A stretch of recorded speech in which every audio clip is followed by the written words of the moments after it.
중년 이상준 매기 스터디에서 이상준 씨가 이 이상의 결혼 유튜브는 없다. 끝장을 내는 영상이다. 그러면서 올린 영상이 있었어요. 트롤리 딜레마라고 하는 기차에 관한 비유로서 그 결혼에 대한 선택을 얘기를 해주셨거든요.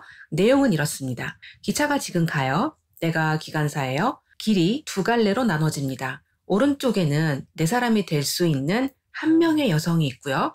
왼쪽에는 이상형 5명의 여자가 있습니다. 그러면 왼쪽으로 갈래, 오른쪽으로 갈래 이상준 씨가 그 스태프들에게 묻는 장면이 있거든요. 이상준 씨는 나는 이빨 까고 얘기할 수 있는 5명의 여자가 더 즐겁고 재밌다. 나는 그쪽으로 직진이다. 라고 얘기를 하셨어요.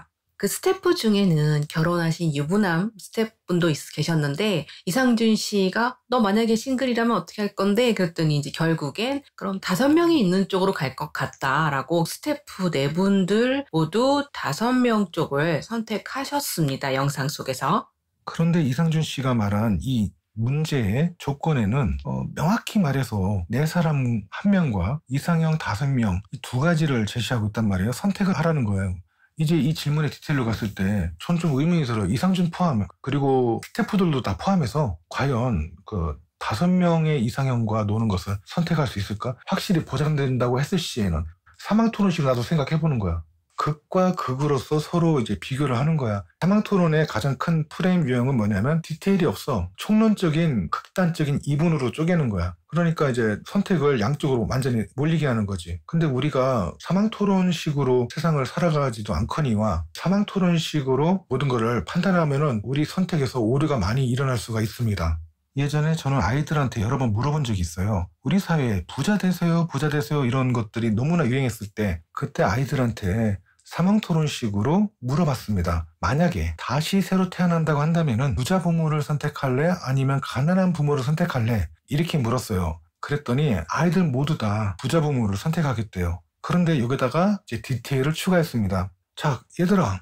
그런데 말이야, 이 부자 부모와 가난한 부모가 조금 더 자세한 속사정이 있어. 뭔데요? 그래서 제가 이제 답변을 했습니다. 또 추가적인 디테일을 넣었죠. 부자 부모는 빚이 있어. 자기 자산의 한 50%가 빚이야. 그리고 전과 기록이 있어. 자, 그 다음에 가난한 부부는 전과 기록 없고요. 빚진 것도 없어. 먹고는 살아. 자, 이랬을 때는 어떻게 할래? 했더니 드디어 가난한 부모를 선택하겠다는 쪽이 드러났습니다. 그리고 여기서 저는 또 한 발 더 나가서 물었어요. 디테일을 더 추가한 겁니다. 자, 부자 부모가 이제는 지난번에 설정 있잖아? 지난번 문제의 설정에서 더 추가된 디테일이 있어. 이 부자 부모가 아이를 학대해 폭력과 가스라이팅을 해대고 하루도 안 괴롭히는 날이 없어. 그리고 반면에 가난한 부모는 자, 요즘으로 치면은 폭삭수가수다의 관식과 애승 같은 부모님이야. 자녀를 평생 사랑하고 위해주는 부모지. 자, 그럼 누구 선택할래 했더니 모두 다 가난한 부모 쪽에 갔습니다. 폭삭수가수다의 관식과 애승 같은 부모로 가겠다는 거예요. 이상준 씨가 얘기했던 건 먼저 생각을 해보자면 이상준 씨는 분명히 이빨 깔 수 있는 아름다운 여성 5명이 있는 곳으로 가겠다고 하셨거든요. 물론 즐겁게 대화를 하고 그분들과 재미있는 시간을 보내고 싶다라는 그분의 이제 소망이 반영된 선택이라고 보는데 한 번만 더 여기서 디테일을 들어가 보자면 그 5명의 아름다운 여성분들과 재미있게 이빨을 까고 놀았는데 나중에 보니까 이 여성분들 한 분 한 분들이 이상준 씨의 험한 뒷얘기를 나중에 가서 한다던가 아니면 뭐 이상준 씨한테 금전적인 도움을 바란다던가 뭔가 뒷꼬리가 개운치 않은 일들이 일어날 가능성도 있다는 거예요. 왜? 이 아름다운 여성 5분은 믿을 수 있는 내 사람이라는 카테고리에 존재하는 사람들이 아니기 때문이죠. 반면에 믿을 수 있는 카테고리에 있었던 한 명, 내 사람으로는 선택 안 하신다고 하셨잖아요, 이상준 씨가. 그래서 지금 혼자 계신 게 아닐까. 매기 스터디에서 이상준 씨가 그래서 저는 결혼을 안 하고 있는 거예요. 이렇게 스스로 얘기를 했어. 그리고 사람들의 단점을 항상 찾아낸다고 하잖아. 그 부분 되게 어디서 그분이 말씀하신 거지, 직접. 오리엔테이션에서 했었지. 그런 식으로 생각하는 것이 가장 큰 내가 좀 걱정하는 건데 이상준 씨의 그 욕망을 기반으로 한 개그들은 사실상 선택에 오류를 낳을 수 있다가 나의 염려점이거든. 총론적인 욕망에서는 아까 말했다시피 부자 부모, 가난한 부모 누구 선택할래? 다시 태어날 때 그러면 누구라도 나도 그럴 거야. 나도 부자 부모 선택할 거야. 근데 여기에 디테일이 하나둘씩 붙는데 부자 부모 쪽에 범죄자, 그리고 뭐 빚 또한 절반 이상 있고, 그리고 아이 학대하고 앞으로도 전과를 갱신할 거야. 이렇게 돼 있고, 가난한 부모가 인격적으로 훌륭하고 자식을 위해서 그렇게 애지중지하면서도 헌신하고, 그리고 먹고는 살아. 가난하지만 빚은 없어. 그러면 그 디테일이 다 밝혀지고 나면 처음에 부자 5대0에서 가난한 부모 쪽으로 5대0이 돼. 가난한 부모를 모두 선택한단 말이야. 이럴 경우에는. 그러니까 정보가 드러날수록 선택은 바뀔 거란 말이야.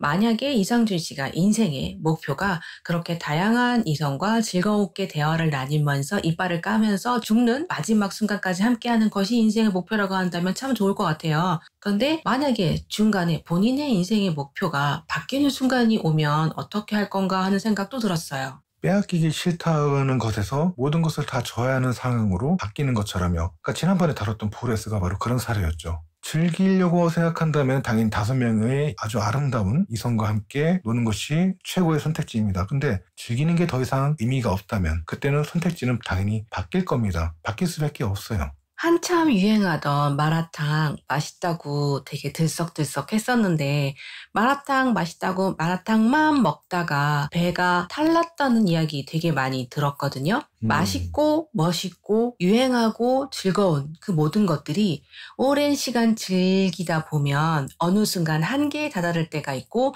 그러면 인생은 당연히 그 다음 장으로 넘어가게 되어 있습니다. 그럴 때 더 이상 유효하지 않은 이전의 목표를 인생의 다음 장까지 끌고 갈 수는 없습니다. 그렇게 되면 인생이 망가지거든요. 본인이 설정한 대로 본인의 목표대로 즐겁게 사는 건 좋은 일이라고 생각해요. 본인의 정신건강에 이롭겠죠? 그런데 그 인생이 지금과 같이 앞으로도 쭉 죽을 때까지 갈 수 있을까라는 부분에 대해서 스스로 답을 내리면 됩니다. 본인의 선택대로. 그러면 선택은 바뀌지. 뭘로 바뀌겠어? 인간의 욕망은 참으로 간사한 것이어서 지금 내 상태에서 가장 좋고 빛나고 아름답고 즐거운 것을 선택한다고 하지만 조금 시간이 흘러서 디테일한 부분으로 상황이 쪼개지게 되면 또 원하는 조건과 목표가 달라지게 되거든요. 그렇게 되면 선택은 또 달라질 수밖에 없습니다. 문제는 이 디테일한 상황이 자꾸 이제 몰리게 되면은 선택의 입지가 굉장히 좁아진다는 거예요. 많이 내려놔야 합니다. 왜냐하면 상실이기 때문에 그래요. 시간이 흘러가면 본디 가지고 있었던 젊음도 아름다움도 생그러움도 다 사라지게 됩니다. 그렇게 되면 젊었을 때 가질 수 있었던 선택지보다 훨씬 좁은 선택지를 가지고 더 나이 들었을 때 선택을 해야 한다는 거죠. 더 어려워질 수밖에 없다는 거예요, 결국. 장기적인 관점에서 봤을 때 이상준 씨의 질문을 따르면은 저 같으면은 내 사람을 선택하겠어요. 이게 가장 이익이 큽니다. 이상형 5명과 잘 놀았어요. 무슨 결실이 있죠? 없어요. 아마 이상형 5명과 이빨 까고 재미있게 놀다가 백턴해서 내 사람 한 사람에게 가겠다라는 생각을 하시는 분들도 계실 수 있어요. 많이 놀아보고 나중에 괜찮은 사람 1명 선택하면 된다. 근데 요즘에는 자비가 없는 듯. 이상준 씨도 영상 마지막 부분에 얘기하셨듯 결혼은 본인의 선택입니다. 본인이 본인의 목적과 어떤 성향에 맞춰서 선택을 하는 거예요. 하든 하지 않든. 그런데 자신의 인생이 시간이 흘러서 어느 시점에 이르렀을 때 그 선택에 대해서 책임을 지어야 한다는 거죠. 무엇을 선택했든. 그렇지. 결론은 이상준 씨와 동일합니다. 다만 어떻게 선택을 할 거냐는 한 번쯤 다시 한번 생각해 봤으면 좋겠어요. 현명한 선택은 쉽지가 않습니다. 그래서 고생을 합니다. 지금 내가 원하는 게 디테일하게 나눠 들어갔을 때 그 순간에도 후회하지 않을 만큼 떳떳한 선택이기만 하면 됩니다. 우리 모두의 아름다운 선택을 기원하며 오늘 영상은 여기에서 마치겠습니다.